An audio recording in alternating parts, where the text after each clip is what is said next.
Hey, it's Eloise. Quick heads up before this episode starts. What you're about to hear is from the Fertility Café archive.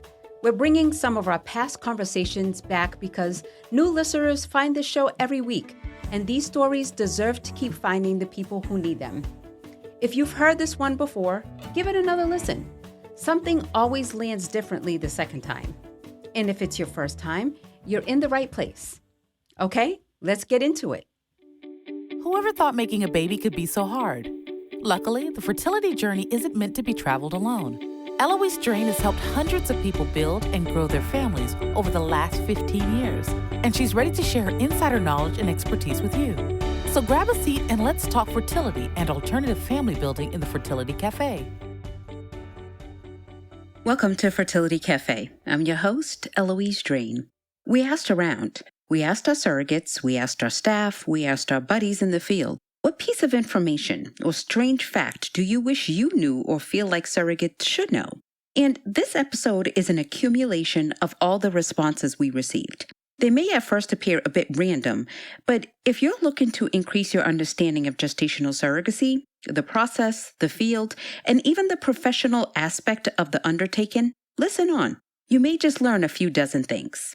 Let's start by talking about the surrogate application process. First off is the reality. Qualified surrogates are in a very empowered position.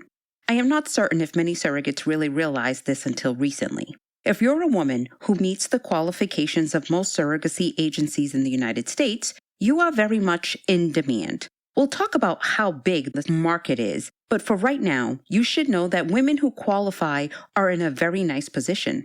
There are a lot of agencies and a lot of intended parents who want to work with them. So really, there is no reason not to feel empowered as a surrogate and to go with any agency that makes you feel comfortable. Okay, next. I was speaking with the surrogate intake specialist recently, and she had noticed that a lot of surrogate applicants abandon the application around the same questions. Questions about abortions, weight, and state support programs seem to really scare off applicants.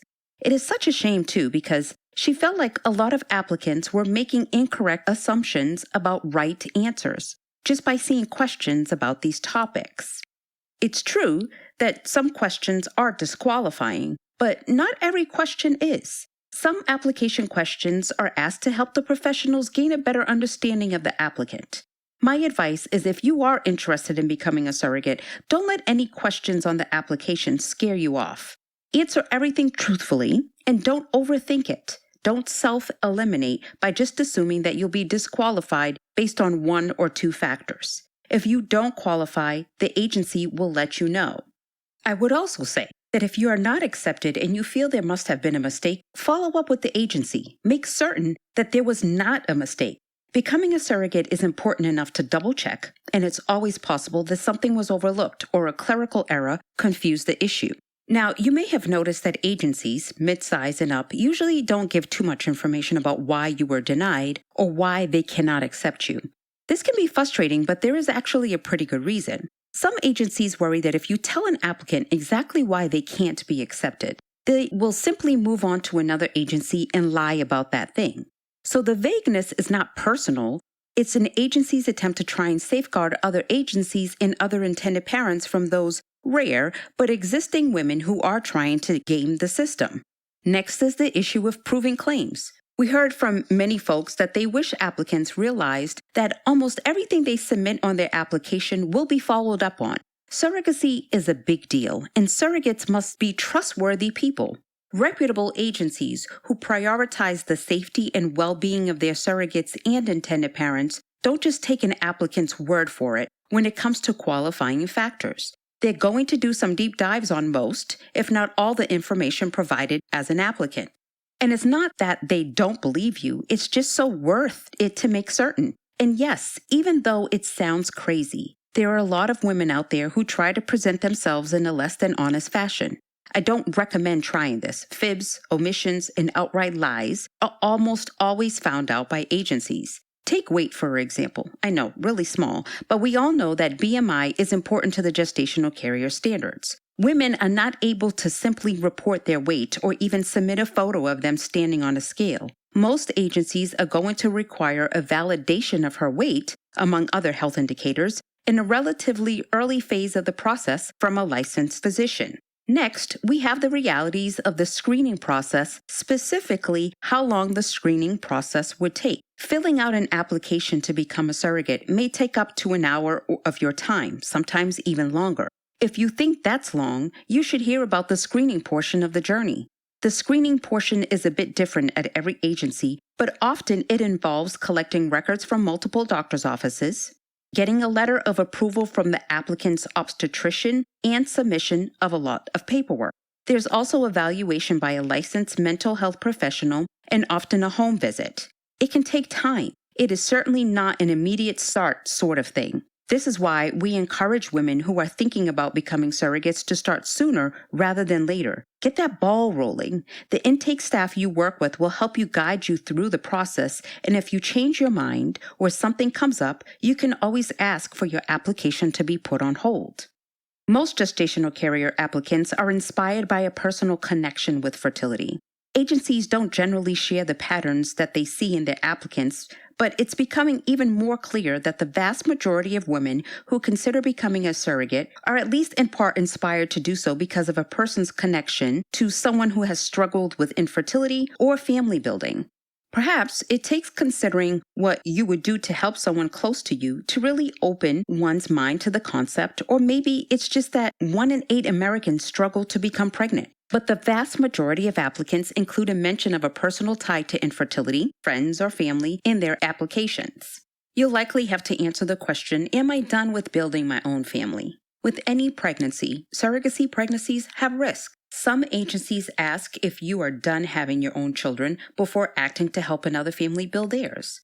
If you're not sure, be honest about it in your application, but be aware it might disqualify you from certain agencies.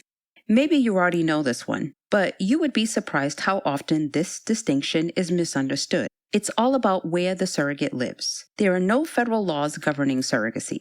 The federal government has left the regulation of the practice of surrogacy up to the states. The state that matters most isn't the one where the agency is headquartered or where the intended parents live. It's the state in which the gestational carrier lives and presumably plans to deliver. It will be her state that dictates the choice of law that will be applied for the surrogacy journey. Following off of that, a surrogate can work with any agency in close proximity to her or an agency in a different state. It doesn't really matter. We know that a lot of women begin searching for agencies near them, but in truth, the physical location of the agency you work with may not have much of an effect on your journey. You're certainly allowed to prefer an agency near you, but most established agencies are capable of supporting surrogates who are not local. The closeness of the intended parent she's eventually matched with and her proximity to the fertility clinic often have a larger impact on her journey than the agency's offices.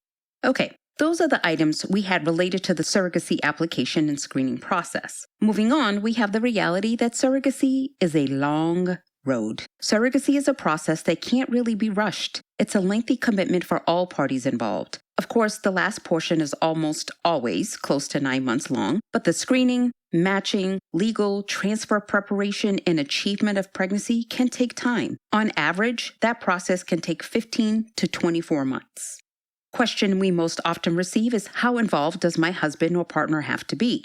Sometimes surrogates don't realize all the ways in which their husbands or partners are going to have to be involved. First, this is going to be a pregnancy. You have to think of all the ways in which your partner helped out when you were pregnant before. You needed assistance to get through those last few months, and you certainly need the support in the delivery room. But even before all of that, your partner will need to be fully involved.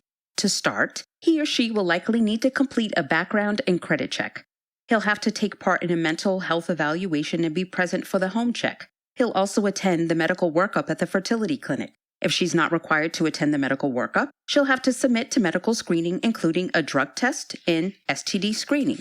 Your spouse or partner will be involved in the legal contract phase and is required at the very least to sign his or her name to the contract. Most spouses act as medication administrator, helping the surrogate with fertility drug injections. If you're in a heterosexual relationship, you'll be likely asked to abstain from sex during certain periods of the journey. Your partner may also prefer to attend the embryo transfer with you, but it's not required. Presumably, be there when you hear the good or bad news about the result of the transfer, and of course is support throughout the entire pregnancy and in the delivery room with you as you recover. So yeah, your partner is in this. Side note about husbands that comes as a surprise to some: crying husbands. Your husband might make a friend. This may sound like a long shot, but some women are surprised by how affected their husbands or partners are emotionally by the experience. A surrogate we spoke with said that her husband did not cry when their own children were born, but for him, seeing another man, the intended father, become a father and seeing that man cry inspired the surrogate's husband to break into tears. You just never know. That said, you do not have to be married. There are a lot of single women who become surrogates. Single surrogates are mothers who already have a stable community around them. They have a tribe of people supporting them and are well practiced at taking the world on. This next surprising bit of information came from a staff member who has been in the industry for some time. She noticed at the start of her career that a lot of the women who were first-time surrogates were experiencing difficulty in their marriage. She began to wonder if the women had become surrogates in part as a way to earn for themselves and give themselves a way to leave their partner. Totally not recommended. You really need to be in a stable place with your partner to become a surrogate. It's okay if you're single. It's okay if you're married. Anything less certain or subject to change is not a good idea. This can lead to some needless complication from your intended parents. This is not a task to undertake if your marriage is falling apart or you anticipate any relationship turmoil. The next topic is surrogacy agencies. I'm not certain if folks realize this, but there are over 120 businesses in the United States that identify as surrogacy or egg donation agencies. The vast majority of these businesses have been open for less than 10 years, have 1 or 2 employees, and are often started by women who were inspired after their own surrogacy journeys. Certainly, there is no harm in that. There are also some mid-sized agencies, such as my own, which have been around longer, have larger staff, and have helped more folks become parents over a longer period of time. And of course, there are very few larger agencies. There is a wide variety among all of these agencies in the service levels that they provide. As you may imagine, surrogacy agency professionals and third-party reproduction generally are a small world, and many of the agency owners and executives talk among themselves. There are some unifying organizations that most of us work with, and we even have a few Facebook groups where we collaborate and share ideas. A few of our surrogates tell us that they were surprised to learn that they have the ability to work with an agency or be independent. It's true that you do have the ability to work with an agency, but independently matching with intended parents is also possible. This happens most commonly when you know the intended parents already. Maybe you hear of a couple in your church community who's seeking a surrogate, or you step up to help a family member or friend. If you match with strangers through the internet, for example, be sure to be very careful and skeptical at first. Make sure they are who they say they are and that your personalities vibe okay. Many of the surrogacy gone wrong cases you hear about in the news come from independent journeys where one or both of the parties either misrepresented themselves or didn't do their due diligence. Both types of journeys can be successful. You're just taking on a bit more risk when matching with an unknown intended parent on your own.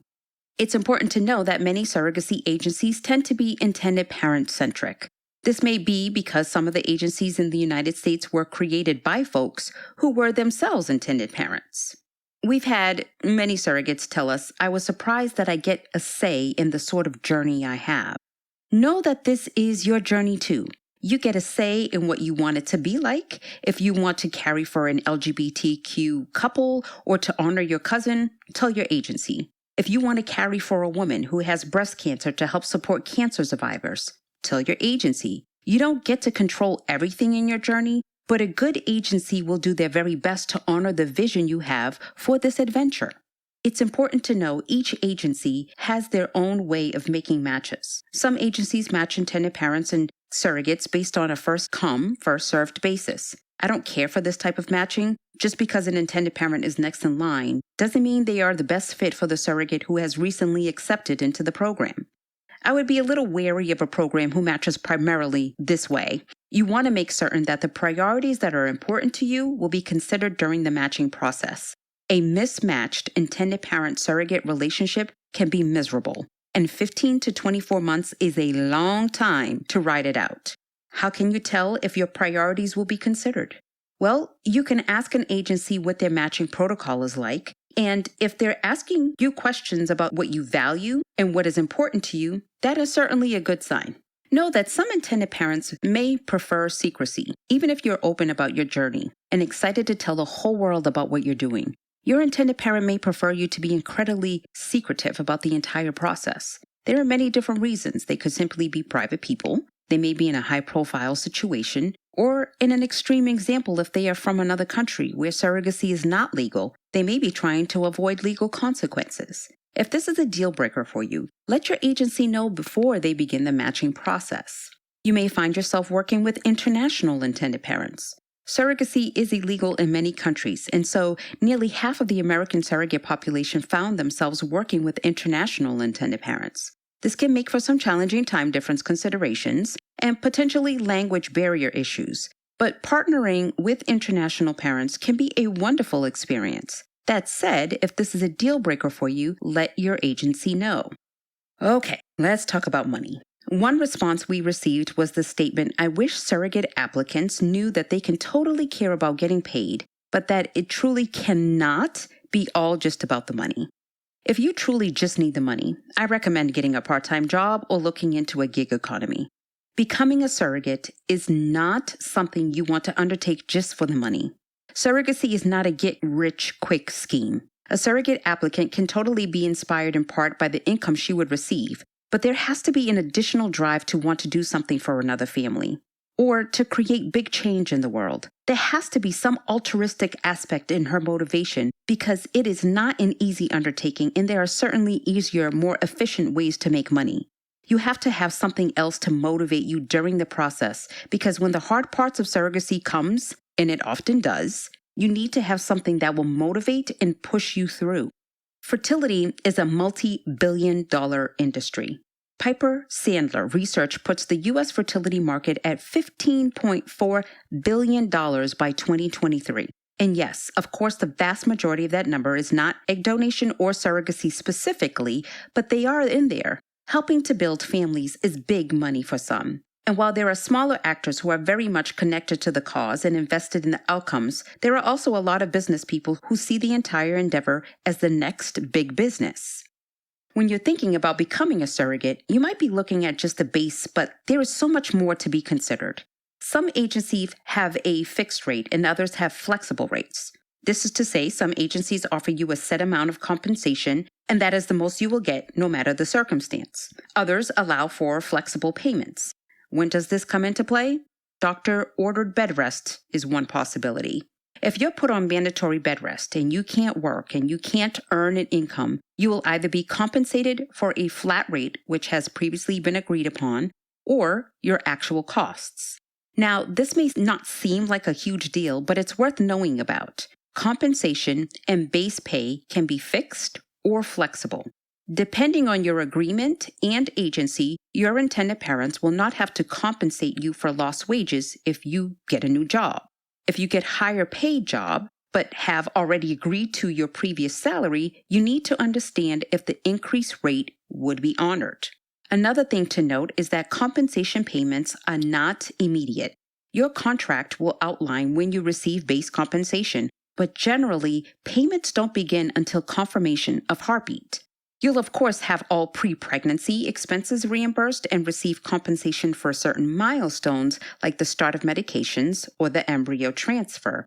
But you need to know that there are things more important than compensation. Location, the right intended parents, the right clinic, the right agency, how long it will take to match you. There are so many more things that are equally as important, if not more important, than the base compensation that will have a huge impact on your overall experience. It's hard to see that when you're looking at what may appear to be a significantly higher compensation by going one route over another. A big misconception when someone begins to think about surrogacy is that it's only done by the rich and famous. Most of the general public's experience with surrogacy is by reading about celebrities who have worked with surrogates. Now, it's not to say that as a surrogate you won't be matched with a celebrity. It's possible. There are newscasters, famous writers, niche comedy actors, and athletes who might be in the pool of intended parents at your agency. But it's far more common for your intended parents to be hardworking individuals who are using various means to financially take on a surrogacy journey. Let's talk health insurance billing next. I know no one likes to talk about health insurance, but it's a hot topic in the surrogacy world. Most intended parents dream of finding a surrogate who is not only qualified, but who has private insurance that doesn't exclude surrogacy. This type of scenario is goals, but the reality is that most surrogates will still need their intended parents to purchase a policy for the pregnancy, even if they have their own health insurance. Most policies specifically exclude surrogacy. Now, there are certain states that have moved to disallow these exclusions, but intended parents who are thinking about this issue should be braced for having to purchase a temporary policy to cover the pregnancy health costs for their surrogate. Just a quick note on medical billing. Some insurance companies will have claims processed and paid within 2 to 3 weeks of receiving a bill, but some may take months. That said, most escrow companies suggest keeping the account open for at least 6 months after delivery, as bills can be delayed. With the added element of the woman who gives birth not being the payer, sometimes surrogacy delivery bills can be even more delayed, with a wayward bill arriving as late as a year later. If you're vetting surrogacy agencies or escrow companies, ask them what their protocol is for assuring that the surrogate's good name and her credit are not negatively affected by overdue bills that she's not responsible for in the first place. Okay, so what about taxes? How does the IRS view surrogacy? Well, it's complicated. There's not a lot of clear information out there about taxation in surrogacy, specifically whether surrogate compensation and payments are taxable. For a while, agencies were encouraging the concept of the compensation falling under an exemption, but that line of thinking is not really subscribed to by tax attorneys or certified accountants. If you speak to those who know and understand the Internal Revenue Code, they see the compensation and payments surrogates earn as income, which is not in any section of the code specifically exempted. I plan on having another episode on taxes where I'll go more into it, but to be on the safe side, most qualified professionals suggest surrogates plan on paying taxes on the income they earn. Now, it's worth noting that the vast majority of surrogacy agencies do not 1099 their surrogates, but to my understanding, not receiving a 1099 does not excuse tax liability. I would suggest you speak with your trusted tax professional about how to proceed, but just putting it out there that some cautious surrogates plan on paying as much as 30% taxes on the compensation they earn. In the early stages, your intended parent's fertility clinic is very important. Each clinic's protocol may be different. One clinic may have you do a mock cycle, another may not have you do it at all. With some clinics, you can drink your morning coffee. With others, caffeine is off the table. If your intended parents are working with a world-class clinic, you may be dealing with a doctor who is a wizard at achieving success, but who has a less than warm bedside manner. You'll be interacting with the clinic staff very frequently, so your experience can vary a lot from clinic to clinic. We had one surrogate say, quote, "I had no idea I would become so well-versed in biology," end quote. One of our intended parents said this to us, and we agree. Many people are surprised at how much they end up learning about biology. Becoming a surrogate is like taking a crash course in biology and modern fertility. You're going to have a few take-home tests and lots of prep work. Pretty soon, though, terms like gametes and oocytes and blastocysts will become everyday language around your house. Next up, you should know that multiples are a thing. The ASRM suggests the transfer of only one embryo at a time, and most fertility clinics are certainly moving towards this standard, but not all are. Even when one embryo is transferred, multiples are still possible. The process of IVF in and of itself doesn't necessarily give you a higher risk of multiples, but statistically, women who undergo IVF have multiples more often than women who conceive naturally. According to statistics from 2013, around 40% of all IVF pregnancies resulted in multiple births. That's a concerning percentage, especially when compared to the natural occurrence rate of 2% in the general population. The main reason for that, though, is the practice of transferring more than one embryo. The reason clinics do this is to increase the chance that at least one of the embryos will take and result in a successful pregnancy. But if you really aren't willing to carry multiples, you need to insist on only one embryo being transferred, and you need to let your agency know that up front. Okay, let's talk about the one part of surrogacy I hated. Shots. I hope you're ready for some shots. There may be exceptions to this, as all clinics are different, but as a surrogate, you need to accept that shots come with the territory. Clinics usually have surrogates start with Lupron, a subcutaneous injection that suppresses the ovulation cycle before transfer. Lupron is administered with a small needle and pretty easy to do since your body has lots of subcutaneous injection sites. The time frame for these shots is typically fairly short too. The other injection, progesterone in oil, is an intramuscular shot that is used to thicken the lining of the uterus and prepare it for embryo implantation. This shot is definitely more difficult and can hurt more because it's an intramuscular and there are only a few places this can be administered. This is the shot that is scariest to most. Still, most people tell us the anticipation was worse than the actual injection. Besides, you've given birth to an entire human, maybe more than one, so you can do this. Many surrogates tell us their surrogacy pregnancy is so unlike their own that it's hardly believable. Every pregnancy is different, but surrogacy pregnancies are an entirely different biology, different cravings, different symptoms. After a certain point, though, when you're released to your own obstetrician, it can feel a lot like regular pregnancy. The start of surrogacy is going to feel very unusual, or at least your first time around. But by the time you are approved by your intended parent's clinic to be released to your doctor for care, then the surrogacy pregnancy can start to feel like a normal old pregnancy, except for that whole it not being your baby thing. What about how other people view your role as a surrogate? First, get comfortable with the fact that not everyone is going to understand this.